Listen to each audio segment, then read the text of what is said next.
What's up, people? I'm Shaggy, the Opinionated Hippie. Going to talk about some Peter Gabriel live today. He has a new archival release that just dropped here in August 2025, live at WOMAD 1982. A complete set from July 16th, 1982, right after, if not during the recording of his fourth album, Security, several months before the tour started that the album plays live documents, which didn't start until like October, November of this year. He played one single show prior to that. Before he went on that tour, it is this show. There are 7 of the 8 Security tracks are on here. Plus we get two other tracks, 9 tracks total. It's like an hour-long set, as the sets were at WOMAD. World of Music, Arts, and Dance, I believe that was. String of tours. I think they did several in the early 80s. I don't think it was just one. But they were like festival shows. But I love this release. And I was sort of like, when I saw that it dropped, I was like, oh, interesting little release. I thought I'd check it out. And then as someone who has listened to Security, the fourth album, probably up there, and like if I were to like, there's a YouTube channel on here where they take set lists from over the years for bands. It's fascinating, like Grateful Dead, and they'll go through the set list, and as they go through the set list, they show you the songs that are most frequently played. I think the top 30 maybe are on the screen, and then there's this bar that shows you like how many times it gets played and things move throughout the years. It's fascinating. Google, like YouTube search, I don't know, Metallica tours graph or something. I don't know what it's called. But if you were to do every album I've ever listened to and you would follow through the years, Security is probably almost always somewhere in the top 20. I listen to Security a lot. Absolutely love this album. Love it as a headphone album. Love it as a late night chill out album. So having heard that album as many times as I have, listening to these songs and hearing the songs are essentially the same as they would be on Security, but little different instrumentation, little percussion pieces that come up, the guitar being mixed a little louder than it normally is in a Peter Gabriel, especially on Security. Just all the minor little differences, and they are pretty minor. Like if you were to listen to Family and the Fishing Net for the very first time on Security, and then listening to Family and the Fishing Net for the very first time in this live performance, you're probably going to be like, oh, that's just the same song. Yeah, it's the same song, but there are a lot of really nice touches that I absolutely love listening to this. And it's just like, I don't know if it's bringing new life to these songs, but I feel like anytime I pull out Security to listen to Security, it really is just comfort music. I'm like, I don't even need to pay attention. I can sing you this album if I wanted to. But I really was intrigued listening to like the little differences in the synth sounds that are used, in the percussion, and Tony Levin's bass, and just a lot of really fantastic things. So I'm going to review this, talk about the 9 songs that are played. I'm not going to play any music from it. And if I were to rank it among the others, I'm not going to drop the list on the screen. I will drop the list on the screen at the end. I'll just do that. So we'll get to that last. So anyways, yeah, live at WOMAD 1982. There's 9 songs in here. This is the actual show, so these are the songs that were played in the order the songs were played in. So there's setlist integrity, show integrity. Opens up with San Jacinto. Maybe the only complaint I have about the entire thing is the vocals start way too early. I need that opening, that little keyboard synth percussion energy to go a little bit longer. There are live versions of San Jacinto where that opening thing just simmers a little bit longer before Peter Gabriel comes in. It just feels like it's too short here. I know he only has an hour set. It's a festival type thing, but it just feels like he comes in too short. Really solid performance of this. Probably the biggest difference in this one is the ending when we get to that, you will walk through the, whatever he does, when it kind of is a break, and then we get what almost sounds like a coda. There is no break, and like there's like this synth sort of wash that connects the entire song to the ending, and I kind of like it better. I think it just makes the ending a little more like, oh yeah, kind of a nice little flow to it. That's probably the biggest difference, but I absolutely love the percussion. I love the synth sounds. Everything just sounds absolutely fantastic. Second song is Family and the Fishing Net. probably the best song on that album.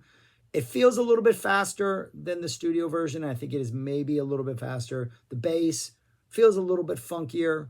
I mean, it is essentially the same song, but the mix is just fascinating. The slight little differences.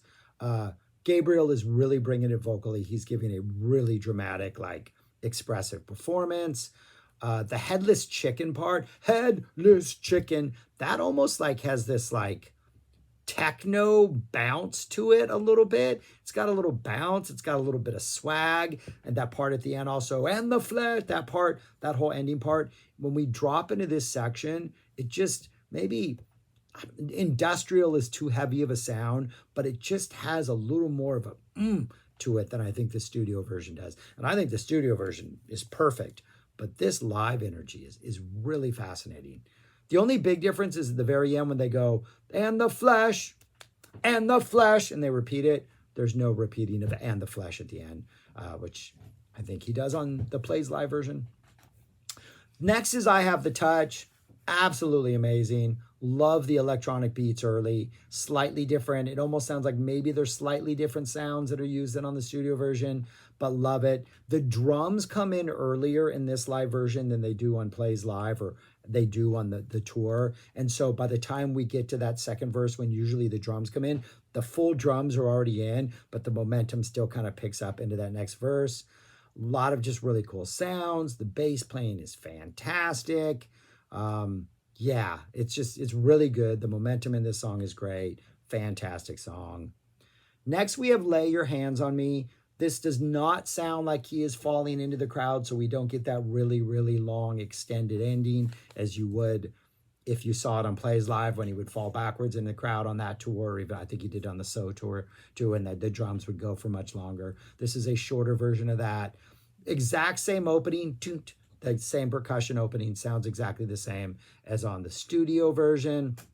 But there's just, while that is happening, there's a lot of sort of eyebrows, a lot of really cool sounds being added by the rest of the band that just give this song a little more just texture and variety. It just feels like it's more like fully realized, like it's matured and has just a little more to say. Vocals are super intense, a little more intensity to the vocals than on the studio version. Drum sounds great. Bass sounds fat. Fantastic version of Lay Your Hands on Me. I think this is the only song on here that is also not on, no, there's one more, but there's only 2 songs on here that were not on Plays Live. But I do think these are maybe better versions. I just think there's more oomph to these performances, more bass to these performances. The drums just sound a little heavier. Next is Shock the Monkey. Love the mix and the percussion. Just everything about this sounds fantastic. We don't get, in the ending, we don't get the shock the monkey, shock the monkey. We don't get that shock the monkey thing. Still, it's missed, but really, this is a pretty straightforward version of the song. The only thing that really feels different is the intro. Has a slightly different vibe. Then we get I Go Swimming, which is absolutely amazing. This arrangement does not start off with the boom, the bass coming in. It starts off with what is pretty much a not fade away drum beat. Tune, tune, tune, tune, tune, tune, tune, tune, tune, tune. Then the rhythm guitar comes in, some bass comes in, and then by the time the vocals come in, it is a completely different vibe. It's much less sort of propulsive and dancey than the Plays Live version, but I don't know. It's kind of, maybe because it's brand new to my ears, I think it's a little more interesting. It's a little more quirky, new wave all over the place. I really, really like the Plays Live version. I love the energy of it, love the like propulsion of it, but this is a really good listen. In the middle of it, there's a nice little percussion break, just a straight up percussion break that then goes into that sort of slowly building climactic ending that we get. We also get this little synth-led little break towards the end with that kind of ending chaos, and then we go back to the vocals. So the ending's the beginning's different. The ending has these little pockets that are not in the Plays Live version. It just has a different feel to it. No, it does not have that absolutely driving from start to finish bass that the Plays Live version does, but I do think the other instruments more than pick up the slack for that. The I Go Swimming kind of almost makes this a must hear. I think if you check out one song and one song only, check out the I Go Swimming. Next, we get the Rhythm of the Heat. Got a little piano in the intro that sounds pretty cool. Not there for very long, but really subtle. Nice synths in here. It seems like the beginning of this is a little bit longer, a little more patient. I think we have a little more space between vocals to let this song breathe, which is fantastic. And then we get to the ending. The ending percussion jam is like 1 minute and 45 seconds, and it is absolutely fantastic. It just goes and goes and goes, and at no point are you thinking, okay, we've gone too far, let's end it. It just keeps going, and by the time we get to that final just drum flurry, it's like, yeah, that was immensely satisfying. Really good Rhythm of the Heat. Then we get Kiss of Life, which Peter Gabriel describes as a free-for-all, or says something along the lines of, I've described this as a free-for-all or something, but this apparently is a free-for-all. The bass is what's bringing this song. It's the Kiss of Life. Pretty straightforward version. The bass. This one's about the bass. As Meghan Trainor said, it's all about the bass. And then we close out with Biko. Big, stadium-worthy, great performance. Sounds huge. Nothing subtle about it. The only thing that's missing is it does not end with the audience going, oh, oh, oh, for like 2 minutes at the end as the band walks the stage. I would like that. I don't think the audience does it at all. I don't even think Peter encourages it. I think it's something he maybe would figure out on the Plays Live tour. It's interesting how we don't get that. Oh, or maybe it's mixed out and it was there and we had to fit this on a CD, but it's less than 60 minutes, so I don't know. But I love this. I thought this was a fantastic listen. If you like Security, if you like 4, same album, just Security is, I guess, the unofficial name, right? But if you like that album, I think this is a fascinating listen, just because, especially on headphones, just because the instruments, they are the same songs. These are the same versions of the same songs, but just the little differences in instrumentation, the way things sound, the presence of guitar a little more. I just think it works. I just think it's fantastic. And if Peter wants to drop some more archival releases, I'm all for it, especially if they sound as good as this. But yeah, this was a good listen. Wanted to share that with you. Let me know if you check it out, if you have thoughts on these things I messed up on. But yeah.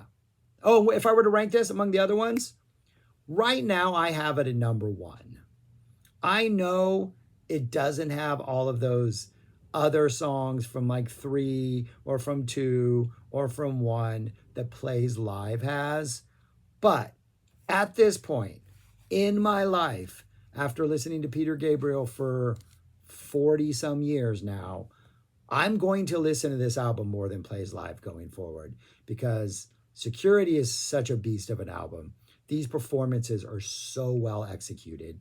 The mix is fantastic. The way the songs sound, the I Go Swimming is epic.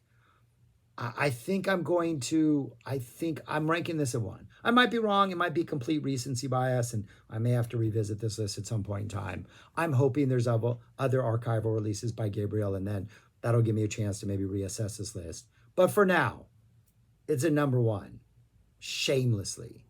All right, that's all I got. Thanks for watching. Subscribe, like, share, comment. Give me your thoughts on this album and listen to it. It's really good. Peace. Talk to you later.